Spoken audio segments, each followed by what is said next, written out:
Musabaqah Tilawatil Quran dan Hadis (MTQH) sebagai wadah untuk syiar agama Islam di Kota Gorontalo juga diharapkan dapat melahirkan generasi pecinta Al-Quran.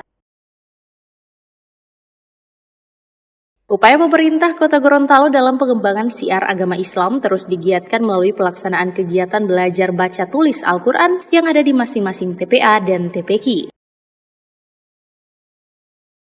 Oleh karenanya, dengan upaya ini mampu melahirkan para penghafal Al-Quran yang ditargetkan dalam 5 tahun sebanyak 10.000 hafidz dan hafizah.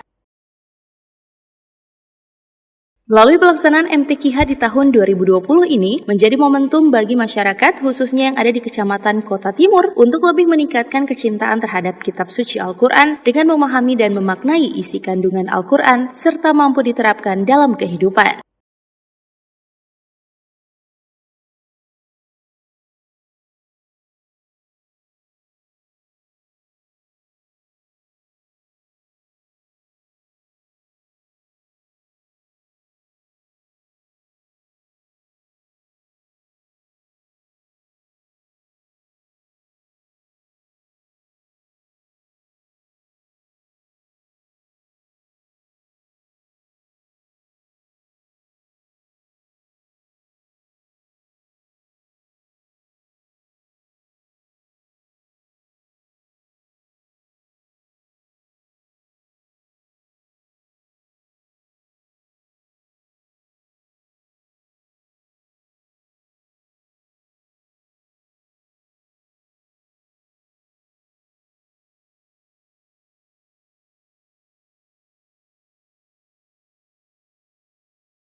Tim Liputan Advertorial Mimosa TV.